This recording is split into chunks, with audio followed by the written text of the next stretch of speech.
नमस्कार दोस्तों। वृंदावन धाम के बारे में तो आप सबने सुना होगा, लेकिन आज हम आपको वृंदावन धाम की 8 ऐसी चमत्कारी बातें बताएंगे जो आपने कहीं नहीं सुना होगा। ब्रजमंडल में मथुरा, गोकुल, नंदगांव, वृंदावन, बरसाना, गोवर्धन आदि क्षेत्र आते हैं। मथुरा जहाँ श्री कृष्ण की जन्मभूमि है, वहीं गोकुल उनकी बाल लीला की भूमि है। श्री कृष्ण जब थोड़े बड़े हुए तो वृंदावन उनका प्रमुख लीला स्थली बन गया। उन्होंने यहाँ रास रचा और दुनिया को प्रेम का पाठ पढ़ाया। बरसाना श्री राधा रानी की जन्मभूमि है और उनका परिवार भी वृंदावन में आकर रहने लगा था। आओ आज जानते हैं वृंदावन धाम के 8 चमत्कार के बारे में। पहला चमत्कार, रंग महल। वृंदावन में रंग महल है।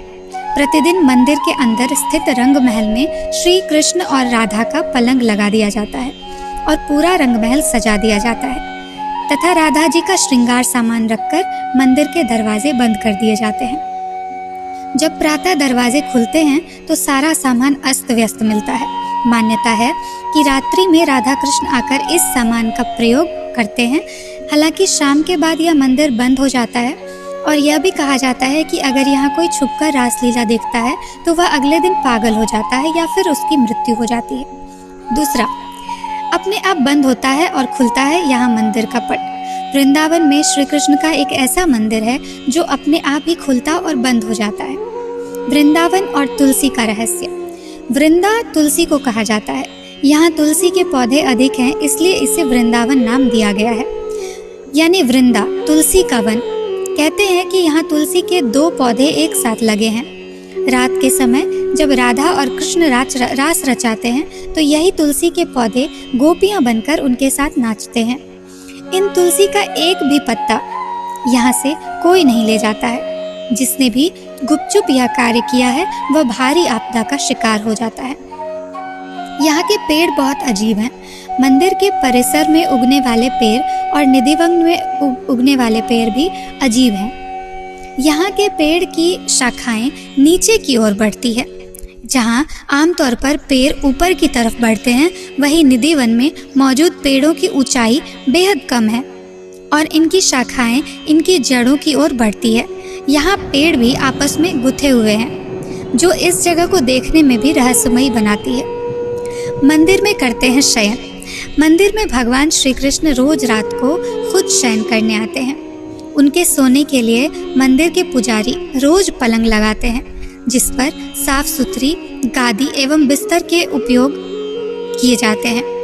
लेकिन कहते हैं कि जब मंदिर खुलता है तो उस बिस्तर की हालत देखकर सभी अचंभित हो जाते हैं, क्योंकि उसे देखकर लगता है कि यहाँ कोई सोया था।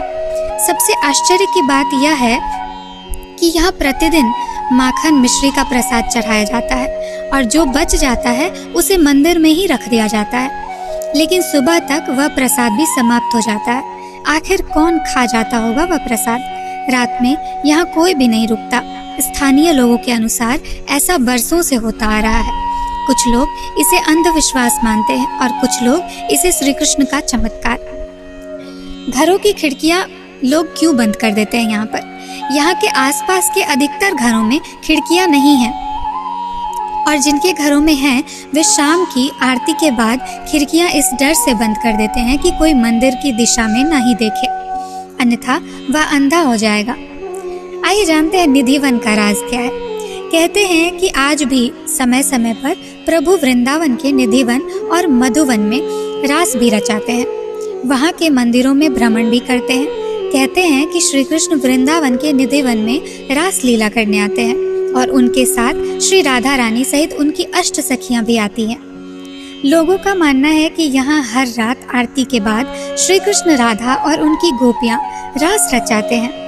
आसपास रहने वाले कई लोगों का कहना है कि उन्हें कई बार घुंघरुओं की आवाज सुनाई देती है, लेकिन कोई इस रास लीला को अपनी आंखों से देखने की हिम्मत नहीं करता और कोई देख ले तो फिर दुनिया में कुछ और देखने समझने के लायक नहीं रहता, यानी अंधा हो जाता है। इसलिए अब निधिवन के दरवाजे शाम 7 बजे से बंद कर दिया जाता है।